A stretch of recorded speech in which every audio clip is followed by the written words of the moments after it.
Larissa Kojoué, bonjour.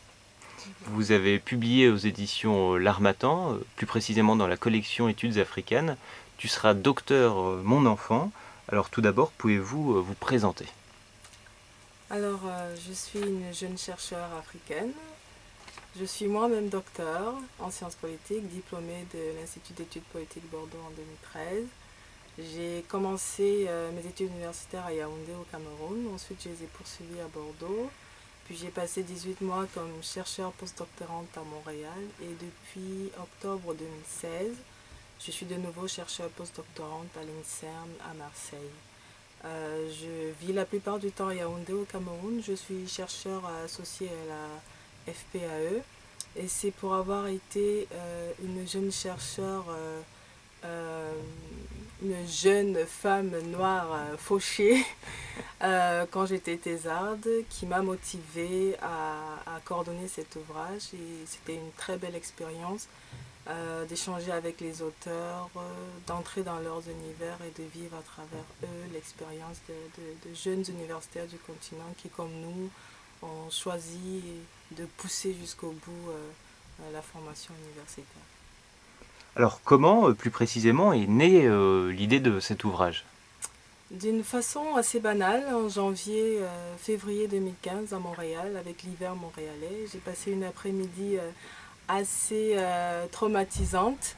Un rendez-vous manqué, la neige jusqu'aux genoux, le froid, la solitude.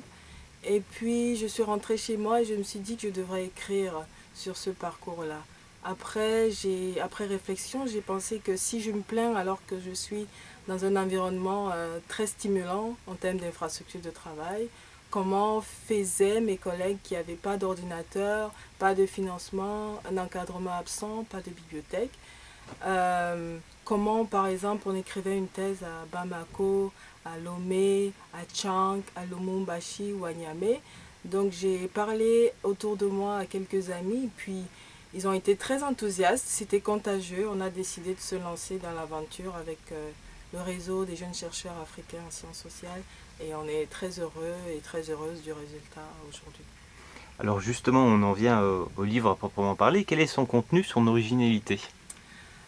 Il y a de l'originalité premièrement dans l'objet.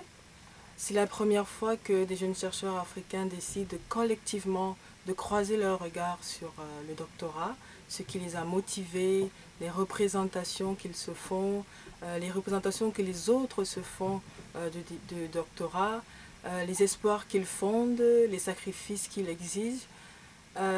Donc premièrement, c'est l'objet. Ensuite, c'est la diversité des approches, des entrées et la façon de les présenter, parfois avec beaucoup d'humour. Et puis aussi, c'est dans la structure. On a décidé de parler, on n'a pas parlé de tout, mais des enjeux méthodologiques, des questions professionnelles, des questions de mobilité et même des questions identitaires. Mon coup de cœur, par exemple, c'est la contribution d'un Sud-Africain déjà grand-père qui a été très marqué par la violence du régime d'apartheid en Afrique du Sud, mais qui n'a pas abandonné son rêve de pousser et d'aller jusqu'au bout de son rêve.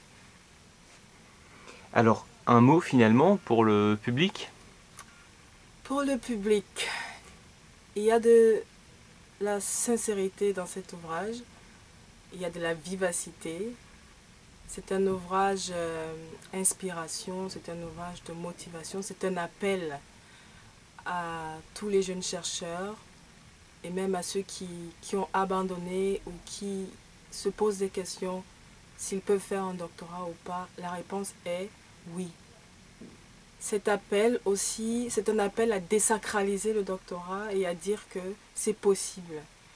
Certaines personnes présentent le doctorat comme quelque chose d'inaccessible, mais mes camarades et moi, on a envie de vous dire c'est possible. Si vous voulez être docteur en X ou en Y, c'est possible. Mais au-delà du diplôme et du prestige que ça procure, c'est surtout le parcours qui est important parce qu'il s'agit de contribuer à la construction du monde. Il s'agit d'apporter sa pierre à la grande réflexion sur l'évolution du monde. Et nous, en tant que jeunes Africains, on n'a pas d'excuses. On doit participer à ce débat. Et pour participer à ce débat, il faut des armes. Et comme armes, il y a la connaissance et le savoir qu'on acquiert dans le parcours transformateur et formateur du doctorat. Ce sont des armes très importantes et pour nous, ce sont des armes de transformation sociale, des transformations massives.